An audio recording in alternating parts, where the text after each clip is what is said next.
मुंबईच्या शिवाजीनगर परिसरातील खुनाच्या गंभीर गुन्ह्याचा अवघ्या 24 तासांत छडा लावण्यात गुन्हे शाखेच्या कक्ष 6ला मोठं यश आलंय.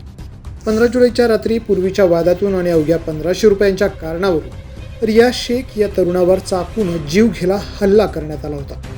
या हल्ल्यात त्याचा मृत्यू झाला. या प्रकरणी शिवाजीनगर पोलीस ठाण्यात खुनाचा गुन्हा दाखल करण्यात आला.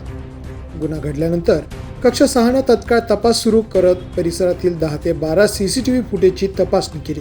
तांत्रिक विश्लेषण आणि मानवी माहितीच्या आधारे आरोपीचा माग काढण्यात आला. आरोपी गोवंडी, चेडानगर, वाशी टोलनाका मार्गे नवी मुंबईत गेल्याचं निष्पन्न झालं.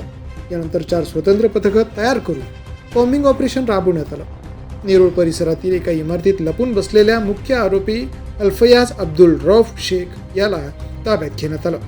चौकशीत त्याचा गुन्ह्यातील सहभाग स्पष्ट झाल्यानंतर पुढील कारवाईसाठी शिवाजीनगर पोलिसांच्या ताब्यात देण्यात आलं.